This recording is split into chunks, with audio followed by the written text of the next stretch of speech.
कर लेता हूं बच्चों। तुक्के की बात यह है कि मैथ्स का टीचर हूं तो मैं मैथ्स के हिसाब से भी बताऊंगा तुक्के को।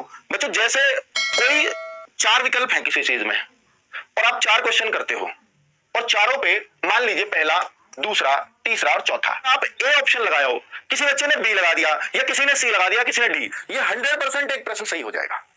अब आप ये सोच रहे थे इससे पहले कि सर अगर 1/4 की नेगेटिव मार्किंग होती और ये तब हम लगाते ए ऐसे भर के तो फिर बराबर में ही छूटते आप, तो वहां कोई फायदा नहीं है। भैया एक सही हुआ और 3-4 गलत हो गए तो बराबर में आ गए वहीं, तो इसलिए वहां कोई फायदा नहीं है। यहां पर आपने मान के चला, मैं ये मान के चलूं कि भैया आपका एक प्रश्न सही हो गया तो क्या होंगे 3 गलत, यही तो प्रोबेबिलिटी बनेगी। हाँ यही संभावना बनती है।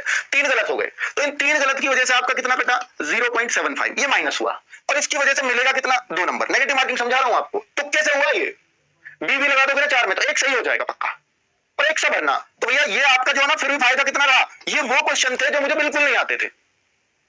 उन 4 क्वेश्चनों से मैं फिर भी इतना नंबर ले गया क्योंकि इनका मुझे कोई आइडिया नहीं था मिलेगा कि नहीं, खुद बताओ। ये तो तुम्हारा नंबर ही नहीं था। तो बच्चों 4 में से 1 की संभावना रहती है और मान के चलो भैया 5 में से 1 ही सही हुआ तो भी कोई दिक्कत नहीं है, और ऐसा हो सकता है कि 8 में से 1 भी सही ना हो। अगर कोई सा भी एक विकल्प लगा दो आप, बहुत कम चांस है।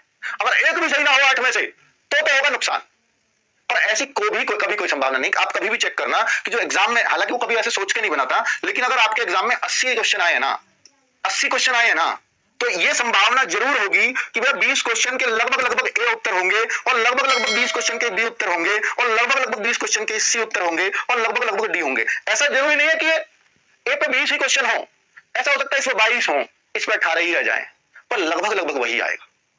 तो बच्चों इसलिए 4 क्वेश्चन में से एक संभावना जरूर बन जाएगी सही होने की।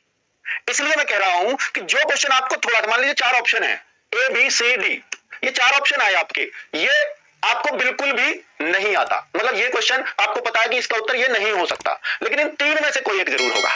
तो फिर तो आप ऐसा ना लगाएं कि ये लगा दो सबको, तब तो आप ना लगाएं, तब तो आप इन 3 में से मारना है आपको। फिर तुक्का आपकी मान लो सीरीज चेंज चल रही है कि जो मुझे नहीं आता मैं उसका ये लगाऊंगा, तब थोड़ी ना लगाना है। तब तो उसको लगाओ कि भैया इन 3 में से तुक्का मारो, एक ही लगाऊंगा, ये तो मुझे पक्का पता नहीं आएगा, तो फिर तुक्का ऐसा मारो, थोड़ा दिमाग भी लगाना है।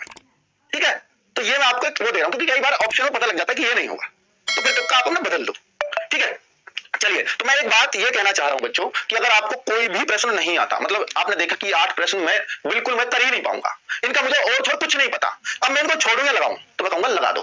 उन 8 प्रश्नों पे क्या लगा दूं, या तो सब पे ए लगा दो, या सब पे बी लगा दो, या सबको सी लगा दो, या सबको डी लगा दो। अब वो आपकी किस्मत है कि आपने बी लगाया और 8 में से संभावना रहेगी सब पे 2-2 सही हो, किसी पे 3 निकल गए वो आपकी किस्मत है, किसी पे 4 निकल गए वो आपकी किस्मत है। ठीक है,